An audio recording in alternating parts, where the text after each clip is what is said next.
Well, greetings, everyone. My name is Eleanor Merle. I'm the docent leading the tour today. Just one housekeeping task. If you have any questions during the presentation, please note them in the chat box, and we will be addressing them at the end of the tour. We're just going to give it another minute or two to make sure everyone who would like to get in has logged in, and then we'll begin.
All right, why don't we begin if others will be joining us. Greetings and welcome to a tour of masterpieces of the Timken Museum. My name is Eleanor Merle and I'm delighted to be your docent for today's tour. We'll be touring through the museum's 5 galleries representing European and American art and a distinguished group of Russian icons, works dating from 1300 to 1900. Each tells a fascinating story reflecting its time and place. The Timken owes its existence to the generosity of 2 families. The Timken family, 19th century immigrants from Germany who built a fortune based on hard work and inventiveness, and Anne and Amy Putnam, whose family came to San Diego from Vermont in the early 1900s. The sisters were avid art collectors, traveling extensively throughout the US and abroad. In 1950, under the guidance of their attorney, they established the Putnam Foundation, whose mission was to purchase works of art which would eventually find a home in San Diego. In the 1960s, that hope was realized when the Timken family, through its foundation, agreed to fund this mid-century modern building. The museum opened its doors in October 1965 and has remained the only museum in Balboa Park free at all times to the public. So let's begin with the Russian Icon Gallery, a special interest of Amy Putnam, who studied Russian at Stanford University. The source for most of the icons in this gallery was the 1918 Russian Communist Revolution, in which icons were stripped from their traditional church settings in Russia and dispersed abroad. The works in this gallery, called icons, are sacred images of Jesus Christ, the Virgin Mary, and other holy figures, and are the prevalent art form within the Russian Orthodox Church. Through icons, religious stories and teachings are disseminated to the faithful, reinforcing Christian doctrine. Now, upon entering a Russian Orthodox church, you typically see, and that's what we're displaying here, a wall of icons called an iconostasis. It separates the nave from the sanctuary. Now, it might seem like the iconostasis creates a barrier for the faithful, but this isn't so. Rather, it symbolizes the boundary between the divine and human worlds, a window through which the faithful glimpse the sacred world beyond. In the center of the iconostasis are the royal gates through which the clergy pass. The row of icons right above the royal gates is called the deesis, or prayer row.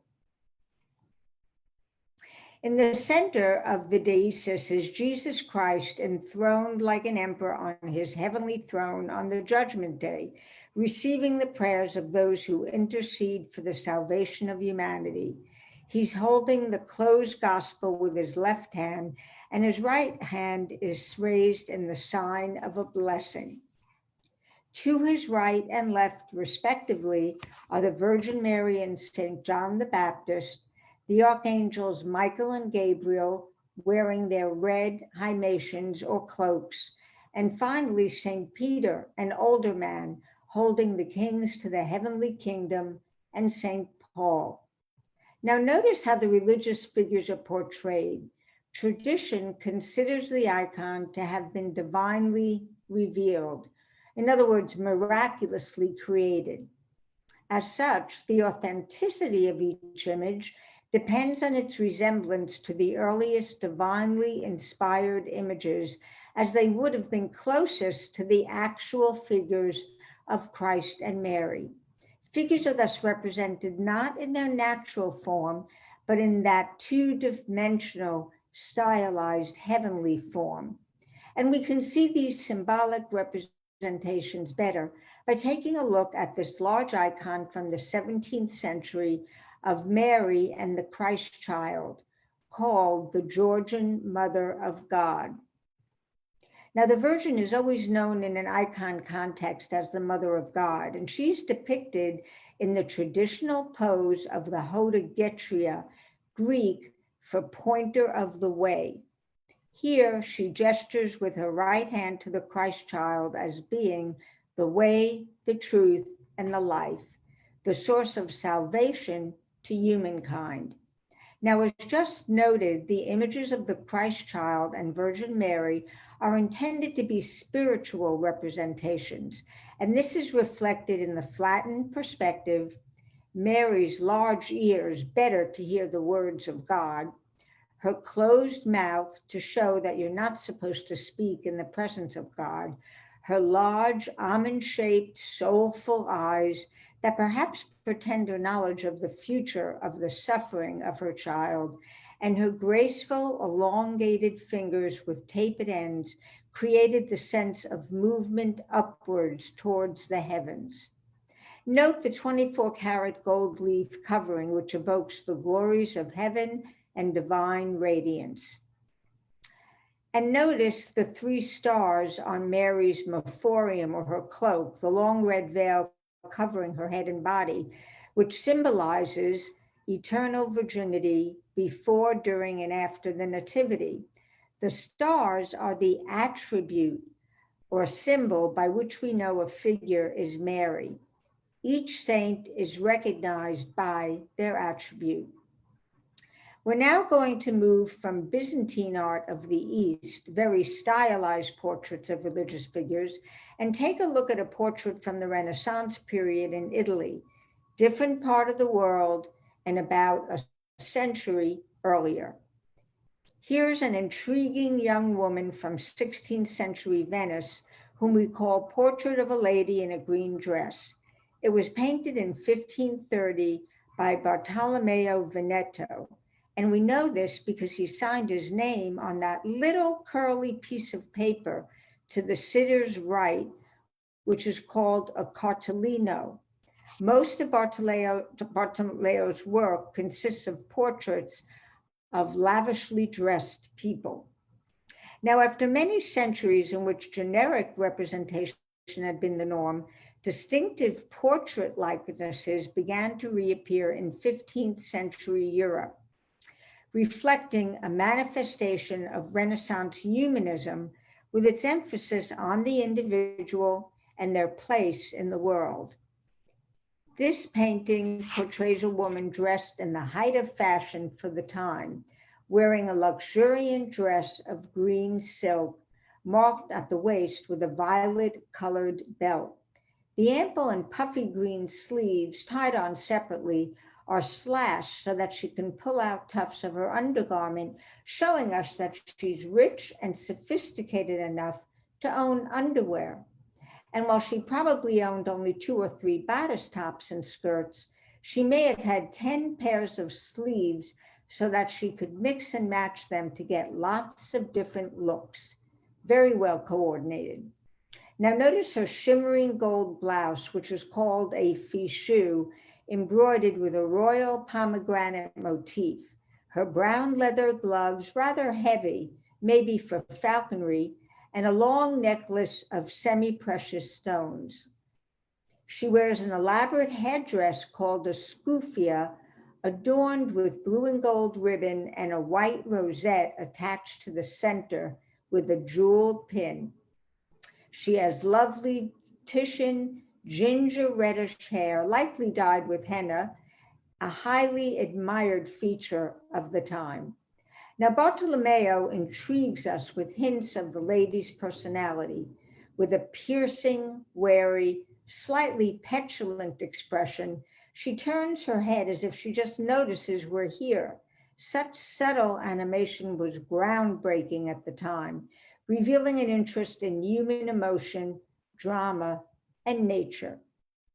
The identity of Our Lady in the green dress was a mystery until recently, when a PhD candidate at UCSD conducted research and has offered evidence that this young woman may be Maria Paleologo, who was engaged to be married to the son of Isabella d'Este, the Marchesa of Mantua, a very famous fashion leader and patron of the arts.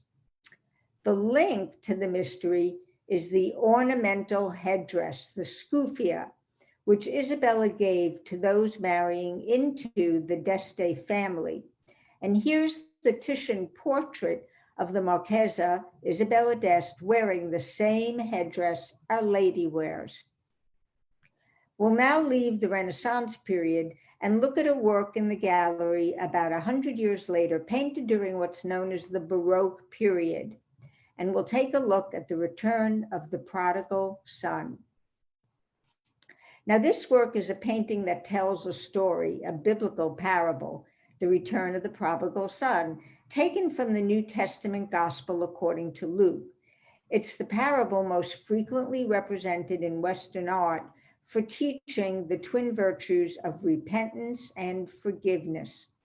The work was created in 1654 by the Northern Italian artist Giovanni Francesco Barbieri, more commonly known as Il Guercino, which translates to the squinter, having been born cross-eyed.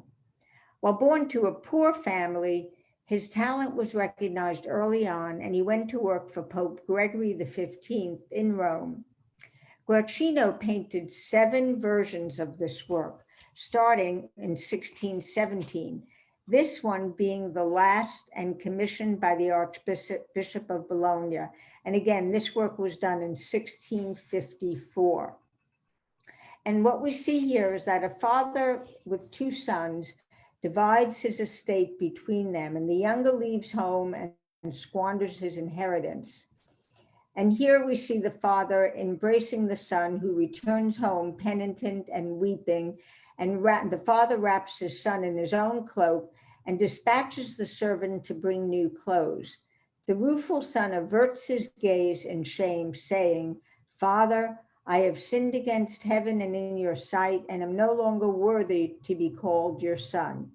But the father, full of joy, says to the servant, "Let us eat and be merry, for this son of mine was dead and is alive again. He was lost and is found."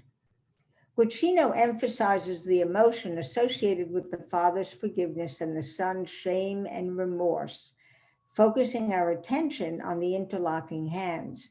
Emotions are further enriched by Guercino's dramatic use of color, vibrant red of the father's robe, patch of brilliant blue sky, and the lustrous fabric on the father's purple robe and the servant's pants. These are all characteristics of the Baroque style. To put the work in context, recall that during this time, the Catholic Church, as part of its Counter-Reformation efforts, was using Baroque art as a means of calling back their faithful who had left the church following the Protestant Reformation. So notice the servant boy, how he engages the viewer directly as a witness to the events unfolding before him, not a participant in the narrative. He looks at the viewer and, pulling back the curtains, invites us into this story of grace, forgiveness, and salvation as he beckons the faithful back to the church. Come back home, we forgive, we are welcoming. One might consider this dramatic work as a recruitment tool, the advertising of its day. Thus ends the story of the prodigal son. Before leaving this gallery, let's stop briefly at a work by the Spanish artist Zurbarán. The work is St. Francis in Meditation from 1635. Zurbarán is recognized as one of the greatest Spanish painters of the 17th century. His commissions came primarily from religious orders in Seville, where he established a studio in 1629. St. Francis of Assisi was a mystic, a poet, and a founder of the Franciscans, a mendicant order. Zurbarán painted approximately 34 versions of St. Francis. In this composition, we see him deeply in prayer, in ecstasy, with his face illuminated. Zurbarán uses somber, rich color with an intense play of light and shadow to create a highly dramatic moment of contemplation. And take particular note of the skull. In a painting such as this, the skull is referred to as a memento mori, or remembrance of death. Keep this in mind as we move into the Dutch and Flemish gallery and take a look at a new genre of art, the still life, in a work by Pieter Cleyes. Cleyes was the foremost still life painter in Haarlem, the leading center of artistic life in 17th century Holland. It was done in 1627, early in Cleyes' career. Now, the Dutch invented the still life as we know it today, for which we can thank the Protestant Reformation. Its emphasis on the individual's direct relationship with God led to the abrupt decline in church patronage for large-scale religious paintings. Instead, there developed a new group of customers for a new type of art. These were the newly emerging members of the Dutch Protestant middle classes, property owners, factory owners, merchants, master craftsmen, and other respectable burghers of affluent cities like Amsterdam, Leiden, and Haarlem. Cleyes specialized in a type of picture that his countrymen called breakfast pieces, which are comprised of ingredients from an ordinary informal meal, just like this one: smoking supplies, a goblet of dark beer, a brazier glowing with hot embers, all arranged around a pewter plate with smoked herring in the foreground. But Cleyes knew about sumptuous meals also, and he painted those on occasion. Known as vanitas paintings, these works were ripe with symbolic objects intended to emphasize the transience of life, the futility of earthly pleasure, and the pointless quest for power and glory. This might be represented by rotting fruit or flowers that are withering. Here's such a work done late in Cleyes' career. Now, vanitas are closely related to that earlier tradition we saw in the Zurbarán work of memento mori, Latin for remember you must die. These are artworks intended to prompt viewers to consider their mortality. And you see that here in the skull, the tipped over glass, the dying embers. But the humble spread shown in the Timken picture suggests different ideas. There are no glistening oysters or dented silver platters to contemplate. Whoever consumes this meal doesn't necessarily need to be reminded that the good life only lasts a little while. This particular example of the breakfast pieces genre represents what ordinary life in Harlem might have been like. In tradition to the still life, the Dutch invented landscape painting as we know it today, and Pieter Bruegel the Elder, considered one of the greatest Flemish painters, was its master. In this painting, Bruegel depicts the Bible's parable of the sower. He had recently returned to Antwerp following a 2-year stay in Rome, and this landscape from 1557 is an evocation of scenery he'd seen on that trip. Bruegel, more than any other painter, helped free landscape from its dependence on religion, partly as a reflection of this newly grasped sense of the vastness and variety of the earth. Remember the importance of the Dutch in world trade at this time. Painters began increasing the space and depth of their landscape backgrounds. In the distance of this painting, we can see ships are well on their way out to sea, indicating trade and a busy port. The biblical story is played out in the foreground at the left, where a humble peasant scatters seeds on rocky soil. Notice the tree stump. The house behind him is lit by morning sun. According to St. Matthew, some seeds fell by the wayside and the small birds devoured them up. Some fell in stony places where they hadn't much earth, and some fell among thorns, but others fell into good ground and brought forth root. The picture is cut diagonally with a wide river, indicating there are 2 parts to the story. At the lower right, a dirt path invites us to enter the picture and winds in and out of sight as it descends in the river. On the far bank, a small group of people gather to listen to Jesus deliver his message of salvation. And like the seeds falling on the soil, some will not listen to him, but others will heed his words and faith will blossom in them. I'm now privileged to present the museum's Rembrandt, the only painting by this renowned artist in San Diego. And this work is from 1657, is of the Apostle Saint Bartholomew. Rembrandt van Rijn is one of the greatest artists of all time, acclaimed for his compelling representations of the human condition. He captures the inner life and feelings of his subjects. Known primarily for his portraits and landscapes, he remained interested throughout his life in history and biblical painting, turning repeatedly to the Bible as a source of inspiration. Despite the considerable wealth and notoriety Rembrandt achieved in his career, the 1650s was an extremely difficult time for him. His commission declined, he lost money in speculative investments, and he was forced into bankruptcy to avoid imprisonment. All his goods, including an impressive collection of paintings, were sold off, and he had to move to a much poorer district of town. Among the works Rembrandt did during this dark period in his life was this portrait of Saint Bartholomew, one of the disciples of Christ. Flayed alive for his beliefs, he's holding in his right hand a butcher's knife, the symbol or attribute of his martyrdom. Remember, we noticed that the Virgin's attribute with the 3 stars on her mephorium or veil. Well, St. Bartholomew's attribute is the knife, the symbol of his martyrdom.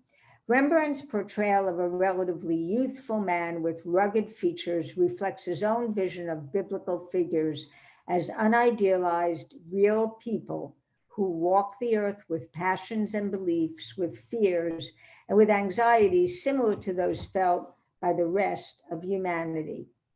St. Bartholomew leans slightly forward in a low-back chair, his gaze averted to the viewer's left, eyebrow cocked.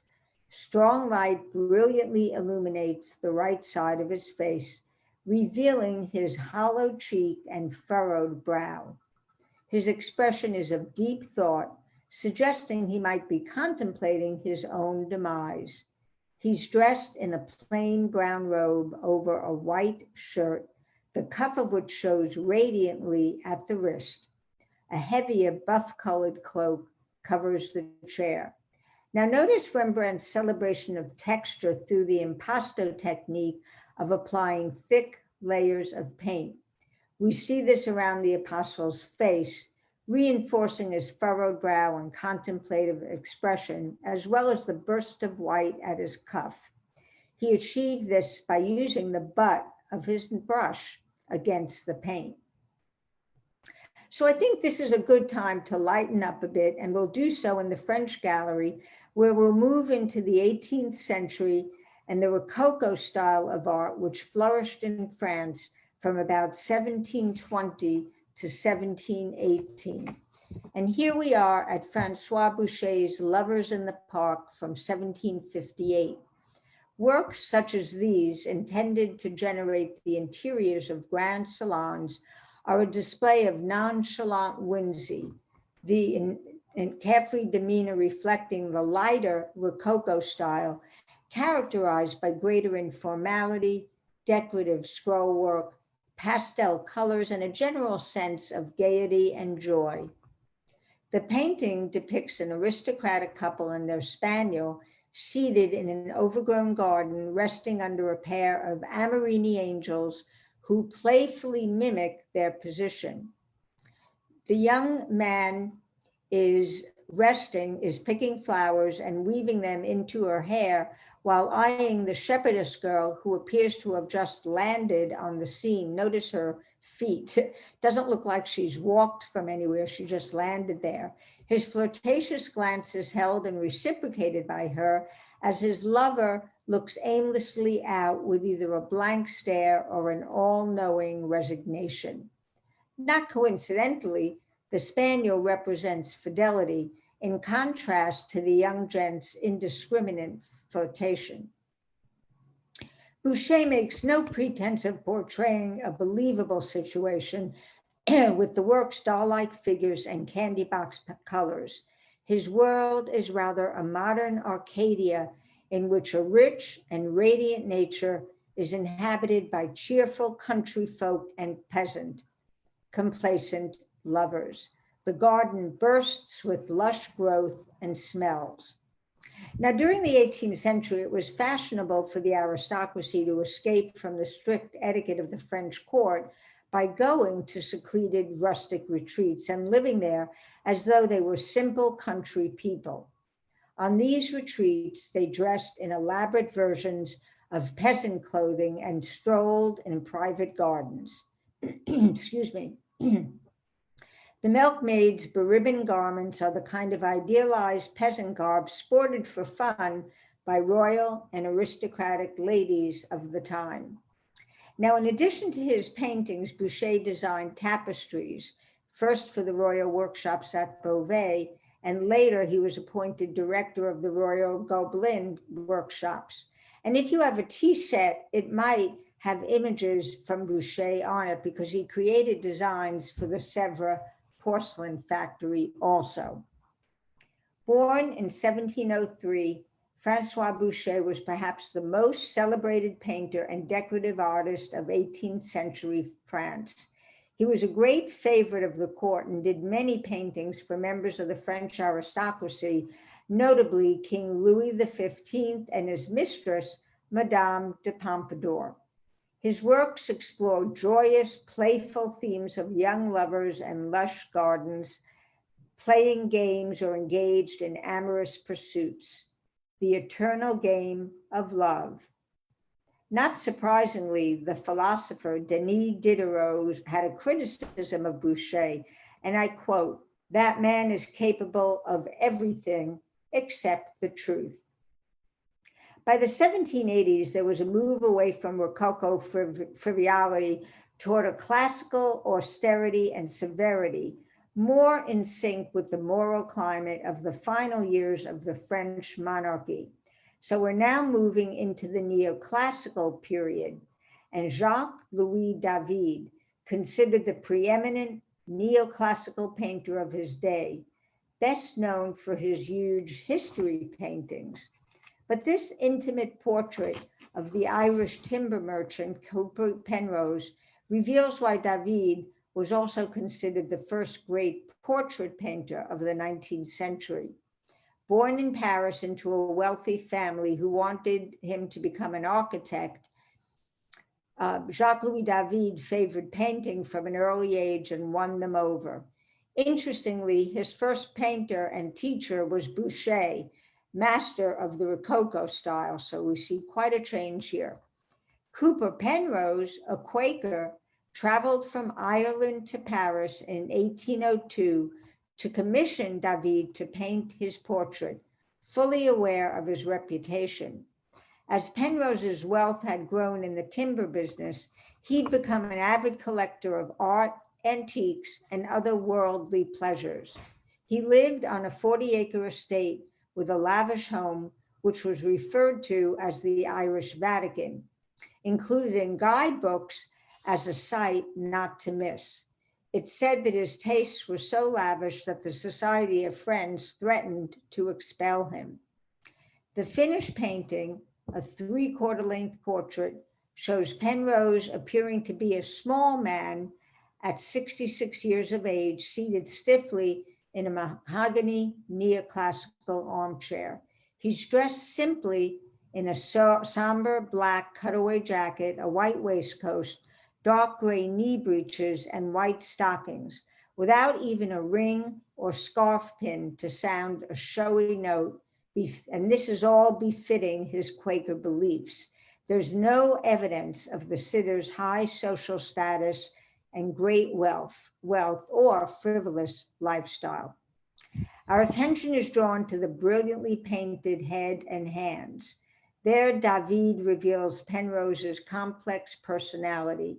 Silver white wings of hair at his ears may suggest a restrained flair for personal style. Ruddy cheeks, a robust delight in life. The eyes, crowned by strong eyebrows, a lively glint of shrewdness. Even Penrose's mouth has a quizzical tilt. The animated hands also offer the final clue to his character, one hanging down, vain and elegant, the other with fingers touching, ready to hold a manuscript or a pair of reading glasses or engage in conversation. Behind the honest businessman is a refined connoisseur. Now, David was born in 1748 into a prosperous family, but he was more than a painter. He was as political an artist as ever lived, a leader of the French Revolution, which landed him in jail for 2 years in 1774. But no sooner was he out of prison that David managed once again to align himself with the leader of another political regime, Napoleon Bonaparte. Napoleon admired David's paintings and appointed him the official first court painter. He was also given France's highest medal of honor, Chevalier de la Légion d'honneur, in 1803, just 1 year after this portrait was painted. Let's now move on to the American Gallery, the last gallery in our tour, to admire 2 works. The first, a wonderful portrait of an elegant colonial lady shrouded in a bit of mystery. The year is 1771 and the location is New York City. The sitter is Margaret Kemble Gage, wife of General Thomas Gage, Commander-in-Chief of the British forces in North America. And the painter is John Singleton Copley of Boston, colonial America's most influential painter who had come to New York City to paint the A-listers of the time. The son of Irish immigrants living in Boston and largely self-taught, Copley was determined and ambitious. By the time he was 20, he'd become colonial Boston's leading portrait painter and the first American painter to live in a style and earn a social status comparable to that of his patrons. Copley's tremendous success was rooted in his ability to appeal to his sitters' desire to be portrayed on a par with their English counterparts. And what was quite the rage was Turkery, dressing in the Turkish style. Now, here's the typical dress for a colonial woman at this time. Note the simple fitted dress and corseted waist, and contrast that with Mrs. Gage. In this three-quarter length portrait, she's a relaxed, serene, confident woman seated languidly on a dark blue sofa, her curved right arm and hand supporting her head. She's depicted wearing an uncorseted, iridescent rose caftan, loosely closed over a cream lace-trimmed chemise, a deep red jewel at her bosom, and an embroidered dark blue belt at her waist.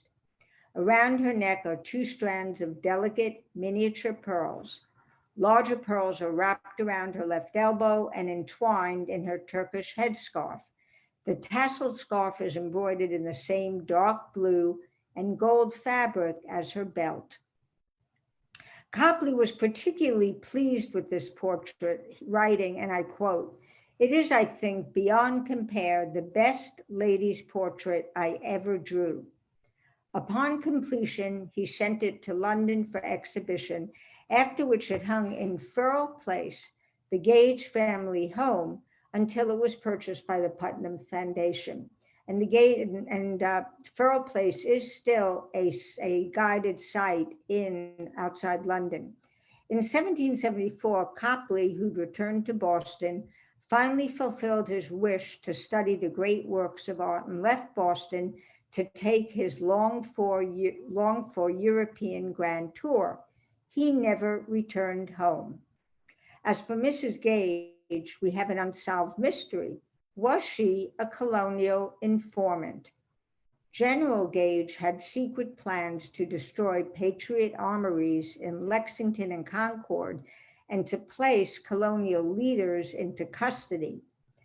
An informant connected to the British High Command alerted the Patriots, perhaps Mrs. Gage. While there's no proof of her complicity, it's revealing that she and her 11 children were sent to England shortly after this, April 1775, supposedly to take care of the family estate. General Gage was recalled later that year. History is divided about the Gages after that, some accounts saying that the two remained happily married, some saying that they were estranged ever after. We're now ready for the final painting in our tour, a genre work by Eastman Johnson, Cranberry Harvest, Island of Nantucket. In 1880, when Eastman Johnson completed what is arguably his greatest painting, Cranberry Harvest, he was already one of the best-known American artists of his era.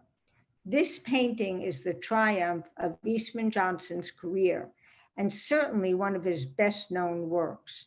It's a wonderful combination of portrait and landscape art.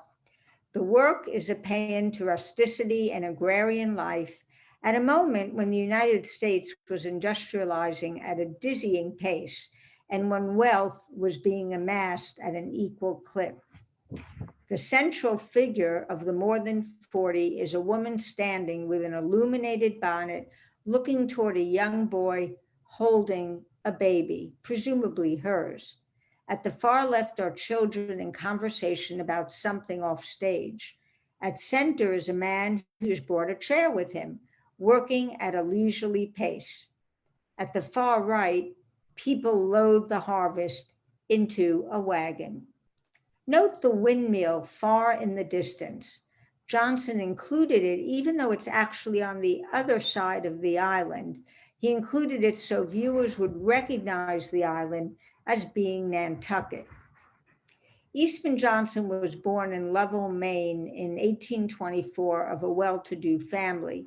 He began his artistic career in 1845, benefiting from his father's connections as a government appointee, and he began doing portraits of eminent national figures such as Dolly Madison and John Quincy Adams, in the hope of building a gallery of famous personages. Around 1870, After searching for aspects of American rural life to use as subjects for paintings, the 46-year-old painter, recently married, first visited Nantucket Island south of Cape Cod.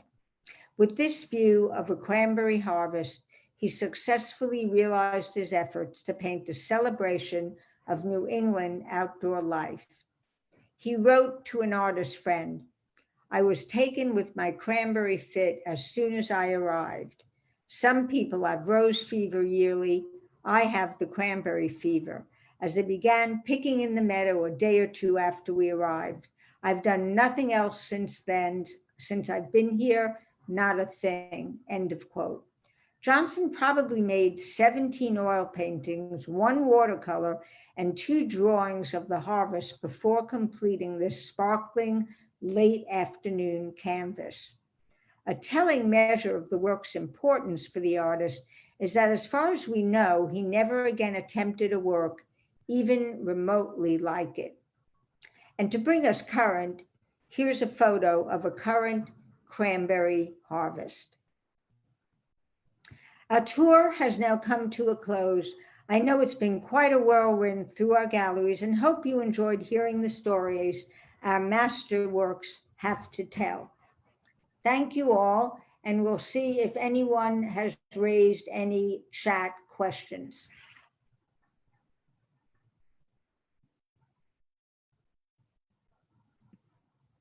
Are there any questions? If you do have a question, you will have to unmute yourself.